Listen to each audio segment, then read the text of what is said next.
था। हम लोग जैसे ही चंबा पहुंचे, हमारे सामने जो है वो हमारे एबीपी के लड़कों ने, हमारे जो अनुसांगिक संगठन है, उन्होंने प्रदर्शन किया। उसमें हमने उनकी बात भी सुनी और मैंने कल ही निर्णय ले लिया था। भाई साहब भी थे, हम सब लोग थे, हमारी सबसे बात हुई। हमने कहा देखो, एक तो परिवार से मिलेंगे, हम सारी जानकारी लेंगे।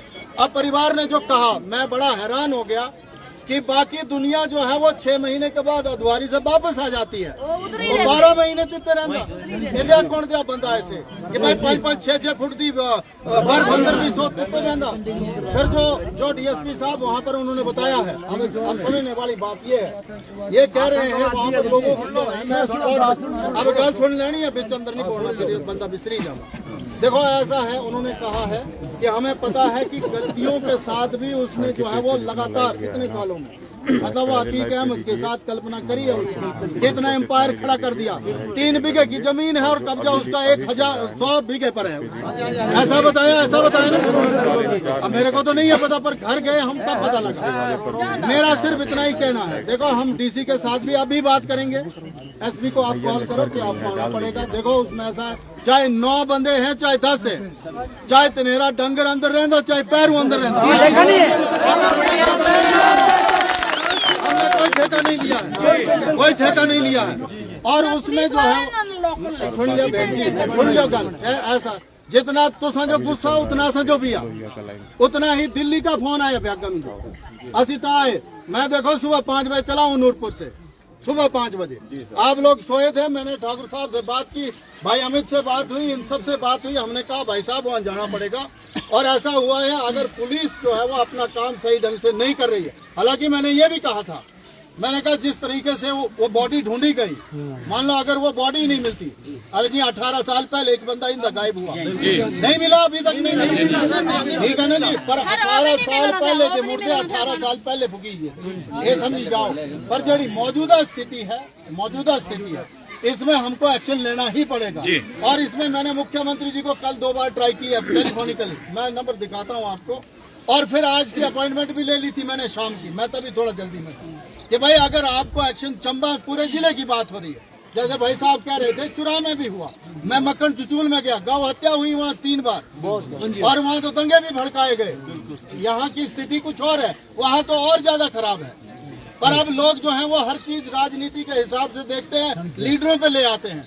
देखो हर चीज वोट नहीं होती, मैं वोट के लिए नहीं आया, मेरे बाप ने भी मजदूरी की थी है, ठीक है, आज तो सगाई निकले थे लोग हैं। और वो हमारा भी बेटा था, ठीक है ना जी, वो हमारा भी भाई था।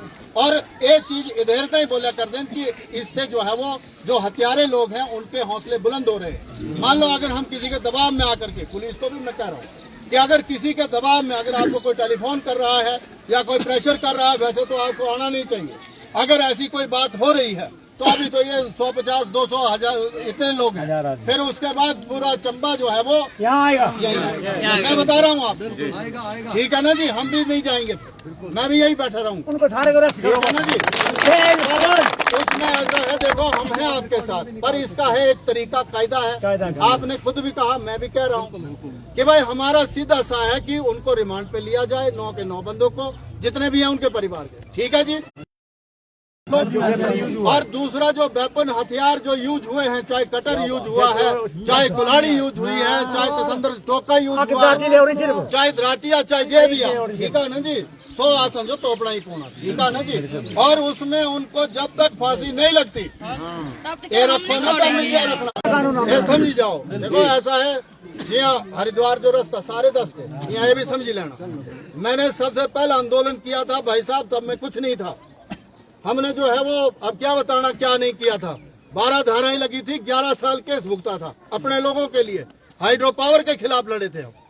लेकिन अब अगर आज तीसरी बार विधायक बने हैं तो कुछ तो जनता ने देखा होगा ना जी। और अगर आज की डेट में आपके सुख दुख में हम शरीक होने आए तो भाईचारा हमारा, इसीलिए आए हुए हैं। और बात जो है वो इंसानियत की आई है, इसमें ना किसी धर्म की बात है, ना मजहब की, ना किसी जात बरादर की।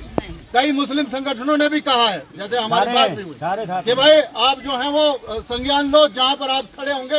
इवन जो चुचूल में भी हुआ था उसमें भी मुसलमान लोग साथ थे, मेरे भी।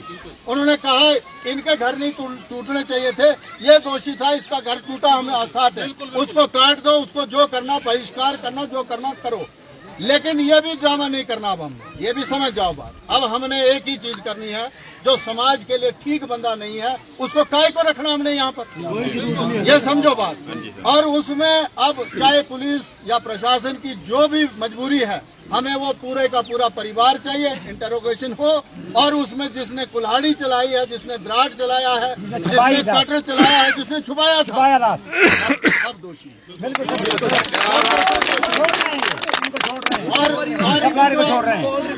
और नहीं, वो कोर्ट केस वो सारी चीजें होंगी। पर मेरा आपसे ये निवेदन है, देखो हमने बाकी लोगों को काय को ऐसे सफर करवाना। आपको हम पे विश्वास है, अगर विश्वास है, मैं तो सीधा साफ कहता हूँ ना जी, अगर विश्वास है तो हम आपके साथ यहाँ खड़े रहेंगे, बिल्कुल लगातार। उसमें जो है वो 7-8 लोग, सबको काय को वो करना, 7-8 लोग डीएसपी साहब हैं, एसपी को बुला लेते हैं। जब तक वो नहीं आते मैं भी आपके साथ हूँ यहीं पे, ठीक है ना जी। पर उसमें एक चीज है, तब तक हम जो है वो रास्ता क्यों बंद करें अभी, जबकि हमें नहीं रास्ता कोई मरीज है, कोई ये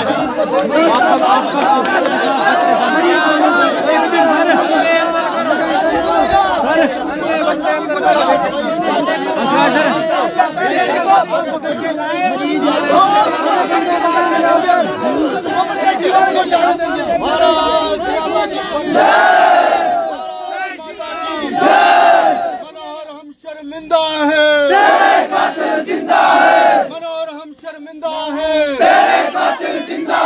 बाकी लास्ट में सिर्फ इतनी बात। देखो मेरा सिर्फ आपसे ये निवेदन है, नौजवानों से भी देखो खून सबका गर्म हो, ठीक है ना जी।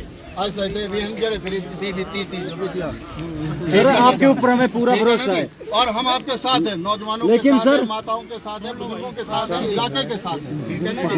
पर कायदे के साथ सब लोग चलेंगे, ठीक है ना जी। हमने काय को ऐसी खाम खा के अभी वो करें, और जब उसकी जरूरत पड़ेगी वो भी तैयार है। हम तो हैं ही नहीं सर, ये भी कायदे से चले ना, ये शाम को बंदों को छोड़ देते हैं, सुबह ले आते हैं। डीएसपी साहब यही पे हैं, आपने जो शब्द कहे इससे लोगों को इतराज है। जैसे इनका कहना है कि हमें अब जो शब्द कहे अमित जी यही पे थे, हमको अभी तो इन्होंने कहा जो आपने शब्द कहे वो तो आप जो है वो क्लियर कर दो स्थिति की, भाई हमारी तरफ से क्या है और हमने क्या क्या किया, ऐसा तो आप बता दो।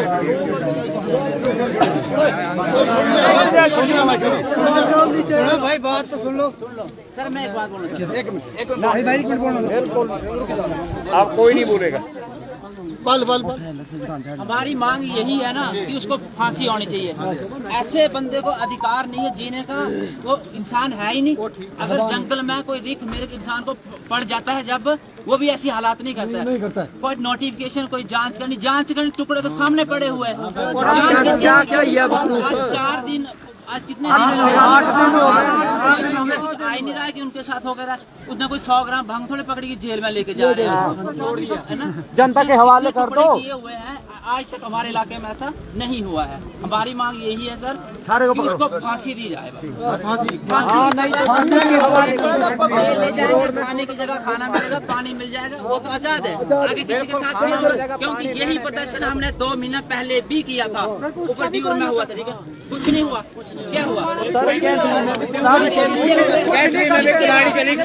पी रहा है वो घर आगे फिर होगा, है ना। पहले ही प्रदर्शन होता, वो हमारा प्रदर्शन है, वो ड्रामा निकला।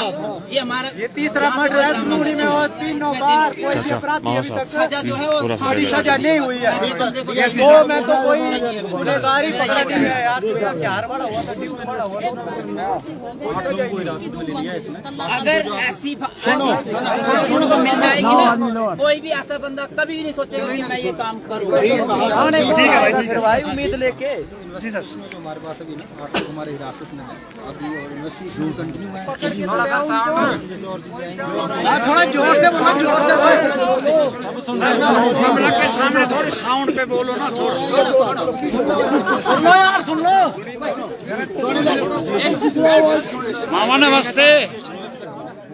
8 लोग जो आपने हमने हिरासत में ले लिया हुआ है। इसके अलावा जो लोग मेरा इन्वेस्टिगेशन के दौरान आप और बता रहे हैं उनको भी इंटरोगेट करेंगे और जो एज पर लॉ जो एक्शन बनेगा वो पूरा लेंगे उनके। रिमांड पर कितने लोगों को लिया है? ये हुआ सर जी सर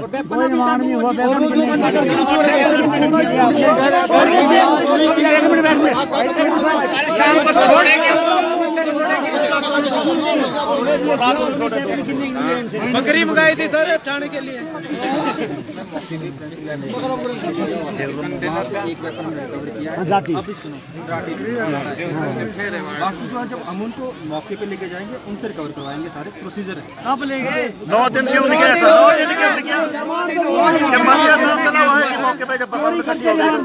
2 दिन में आप आपको तो पहले लेकर आ जाते हैं।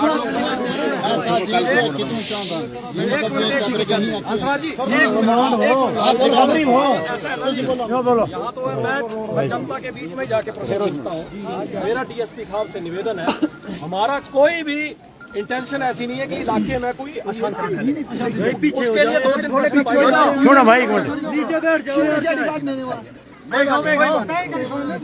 हमारे 2-3 प्रश्न है। पहला प्रश्न ये है कि आज इन्वेस्टिगेशन, आज हत्याकांड हुए 8वां दिन हो गया, राइट? 8वां दिन हो गया। आपने अभी थोड़ी देर पहले मेरे साथ स्टेटमेंट दी कि हमने 5 लोगों को हिरासत में लिया। अब आप बोल रहे हैं कि 8। दूसरी बात, उस परिवार में जितने भी लोग हैं आप सबको हिरासत में लिया। पहली डिमांड, ठीक है सर, राइट असरा जी, ठीक है जी। पहली डिमांड सब लोगों के सामने, उस परिवार में जितने भी लोग हैं सबको हिरासत में लीजिए, चाहे वो अंडर एज है चाहे वो अबव एज है, जो भी है, ठीक है जी, राइट। एक बात।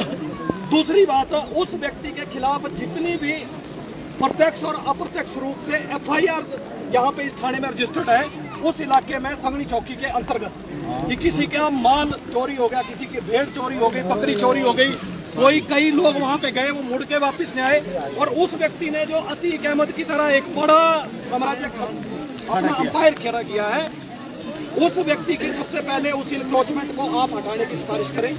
दूसरा, नोटबंदी के दौरान उसने एक बड़ा अमाउंट एक्सचेंज बैंक में किया, वो भी जांच करें आप।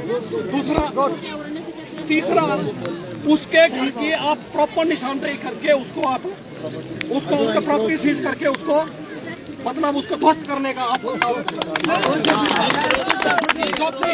तीसरी बात इसमें ऐसा है, मैं आपसे आग्रह करना चाहूंगा, ये व्यक्ति एक जिसको बोलते हैं कि अपराधी प्रवृत्ति का व्यक्ति रहा है। इसकी अगर आप बैक हिस्ट्री देखेंगे तो ये इसकी ऐसी प्रवृत्ति नहीं है कि इसने पहली बार किया है।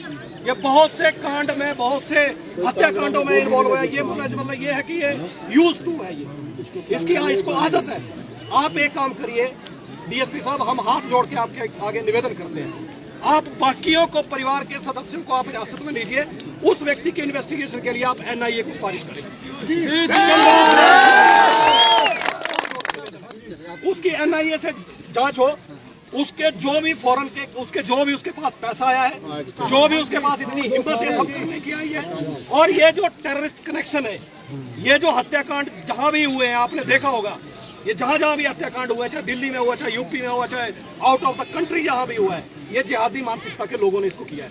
ये पर्दाफाश होना चाहिए, जो भी इसमें इन्वॉल्व है, चाहे इस इलाके के इन्वॉल्व लोग, इस इलाके के लोग उसके साथ इन्वॉल्व है, चाहे आउट ऑफ स्टेट जाके कोई और इन्वॉल्व है, वो सारी जांच होनी चाहिए। आप उस व्यक्ति की जांच के लिए आप एनआईए को सिफारिश करें। तो हमारी तीसरी बात है। चौथी बात सर, हमारे जितने भी लोग ये धारों के ऊपर रहते हैं, जितने भी लोग धारों के ऊपर हमारे रहते हैं, इनका आप एक प्रॉपर प्रोसीजर चेक का हर साल का बनाइए, ताकि भविष्य में ऐसी दोबारा घटना ना हो। और सर एक चीज और है जो सबसे महत्वपूर्ण है, एक व्यक्ति जो भेड़े चलाता है उसके पास 2 करोड़ रुपया कहाँ से आता है?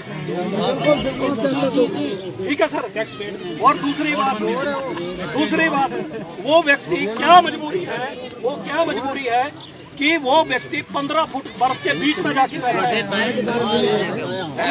हमारे को यहाँ आर्मी को स्पेशल ट्रेनिंग दी जाती है, जिसमें सियाचिन जाना होता है 15 फुट की बर्फ के बीच में, उसकी 2 साल ट्रेनिंग होती है, उसको एक्लेमेटाइज किया जाता है कि वो उस माहौल में सरवाइव कर पाए। 15 फुट वर्ग के बीच में रहने का क्या मतलब है सर? क्या मतलब है? कोई मतलब नहीं है इसकी। सर आप जांच करिए। और मैं फिर कह रहा हूं, अभी तक आंदोलन जो है इसको नहीं, इस आंदोलन को आप ऐसा मत समझना कि ये शांत हो गया है। कल 12 बजे हम फिर यहीं आएंगे। और क्या है, कल तक आपने क्या कार्रवाई की है वो हम आपसे फिर ऐसे ही लेंगे। आपने वो 8 लोगों को हिरासत में लिया, आपने सब पूरे परिवार को हिरासत में लिया।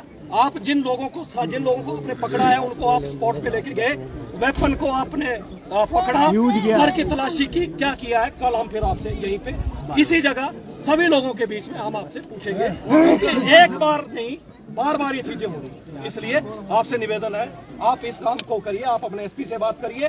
पुलिस प्रशासन के ऊपर हमें कोई डाउट नहीं है, लेकिन आपके जो अधिकारी हैं उनके ऊपर हमें कोई विश्वास भी नहीं है। उनके ऊपर हमें कोई विश्वास भी नहीं है। जो चीजें जिस तरह से घटित हो रही हैं, 8वां दिन है, कोई कार्रवाई नहीं हुआ, हमें कोई नहीं हुआ। और स्पेशली हमें कोई विश्वास नहीं। तो आपसे आग्रह है, कल सब लोगों से निवेदन है, कल सब लोग 12 बजे दोनों हाथ उठा के भारत माता की आज हमने थोड़ा कर लिया बात करना चाहता हूँ। आज हमने कर लिया ना जो आपने बताया, विधायक जी ने हमारे स्पीकर जी ने अगर कल ये घटना जांच नहीं तो हर हर महादेव का मेरा चलेगा, गेट टूट जाएगा। बहुत बढ़िया फिर चलेगा हर हर महादेव।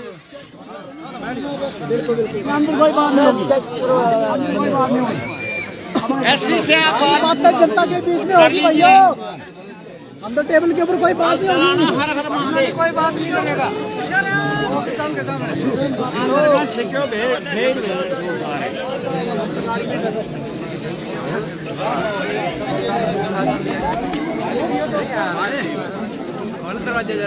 टेबल टॉक नहीं होगी सर।